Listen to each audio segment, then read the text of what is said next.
কিন্তু সেই নির্দেশিকাকে থোড়াই খেয়ে খোদ বিডিও অফিসে এসআইআর ফর্ম ডেটা এন্ট্রি করছেন অস্থায়ী কর্মচারীরা। টিভি9 বাংলার ক্যামেরা দেখতেই পালানোর চেষ্টা। চাঞ্চল্য ধূপগুড়িতে নির্বাচন কমিশনের নির্দেশিকা অমান্য করার অভিযোগ বিজেপি। কমিশনের নির্দেশ, কোনোভাবেই এসআইআর এর তথ্য অস্থায়ী কর্মচারীদের দিয়ে ডেটা এন্ট্রি করানো যাবে না। সেই নির্দেশিকাকে অমান্য করেই ধূপগুড়ি বিডিও অফিসে চলছে ডেটা এন্ট্রির কাজ, জানিয়ে বিতর্ক। তৃণমূল এবং ব্লক প্রশাসনের বিরুদ্ধে তোপ দেখেছে বিজেপি। যদিও জেলা শাসক জানিয়েছেন অস্থায়ী কর্মী দিয়ে ডেটা এন্ট্রির কাজ চলছে এমন কোনো তথ্য তার কাছে নেই।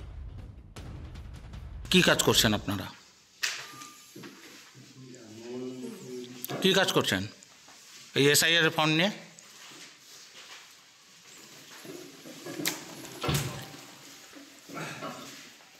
কেন সবাই বেরিয়ে যাচ্ছেন কেন? মানে আপনি কি কাজ করছিলেন?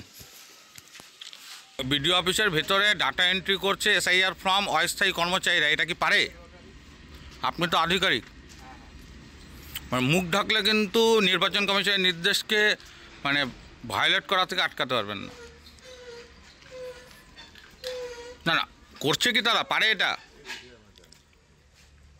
না, আপনি কি বিষয়টি জানেন? না, ডাটা এন্ট্রি যারা করছে তারা বলছে আমরা নিজেরাই অস্থায়ী কর্মচারী। মানে কি নির্দেশ রয়েছে নির্বাচন কমিশনের? আপনি এড়িয়ে যাচ্ছেন কেন? আপনি কি জানেন না যে কি নির্দেশ রয়েছে? হ্যাঁ, বলছি যে আপনারা ডাটা এন্ট্রি কেন করছিলেন? মানে আপনারা তো সিভিল ডিফেন্সের কর্মী, তো আপনাদেরকে কি বিডিও অফিস থেকে করতে বলেছে? না না, আমরা তো স্ট্যান্ড বাই আছি এখানে। দেখলাম তো ফর্ম হাতে নিয়ে আপনারা বসেছিলেন, ছবিতে আছে। মানে এটা কি আপনারা করতে পারেন? ইলেকশন কমিশনের তো নির্দেশ রয়েছে যে অস্থায়ী